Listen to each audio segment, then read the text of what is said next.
When Ambassador Dore Gold spoke, my heart sang, and not only did it sing Precious. as an African, not only did it sing as an African, but also because I personally believe that Africa is Israel's most strategic ally.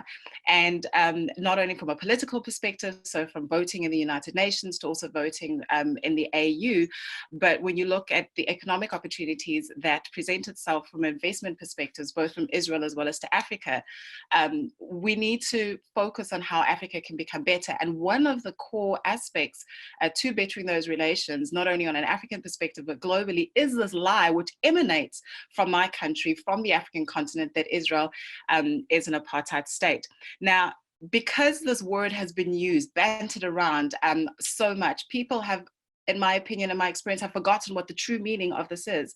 So very briefly, as a recap of what the definition is that for 46 years, the South African government, through a regime where we had over 150 codified laws that separated people purely because of the color of their skin and the texture of their hair. If you were Black, you weren't allowed in certain places, public hospitals. I couldn't go to various public spaces. We couldn't have marriages of different people of different races. You don't find that in Israel. My father now in South Africa, he's in our version of the Knesset.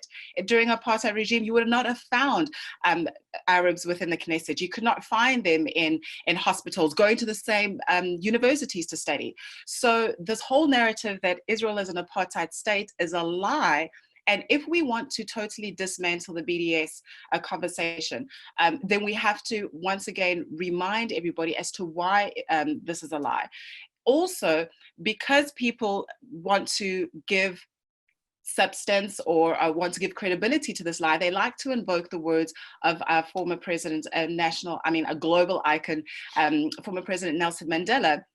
And one of the lines that they like to use is when he said that South Africa's freedom will not truly be free or not truly be materialized until the Palestinian people are free.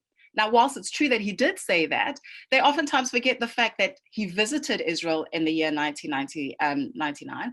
And also, in visiting Israel, he mentioned the fact that Israel has the right to live and exist within secure borders. So former President Nelson Mandela was not only pro-Palestinian, which many of us are. We want to see the Palestinian people live in security. We want to see them also have the opportunity to prosper. He was pro-Israel as well. But people who use the apartheid lie show that they've got a disinterest with regards to actually seeing the true liberation of the Palestinian people. But they want to want to continue the delegitimization and the demonization of Israel, which is primarily why they use it. The second point as well that I also look at in my contribution to the book, amongst many other things, is this buzzword of Israel being a colonizer state. And without going into much of it, we have got to also look to the fact that this is not true. How can a people who are indigenous to the land be colonizers? And once we start to take back these two narratives in particular, then I do believe that because it's a central strategy to the BDS campaign, that we will be able to, Dan used the word, the heartbeat.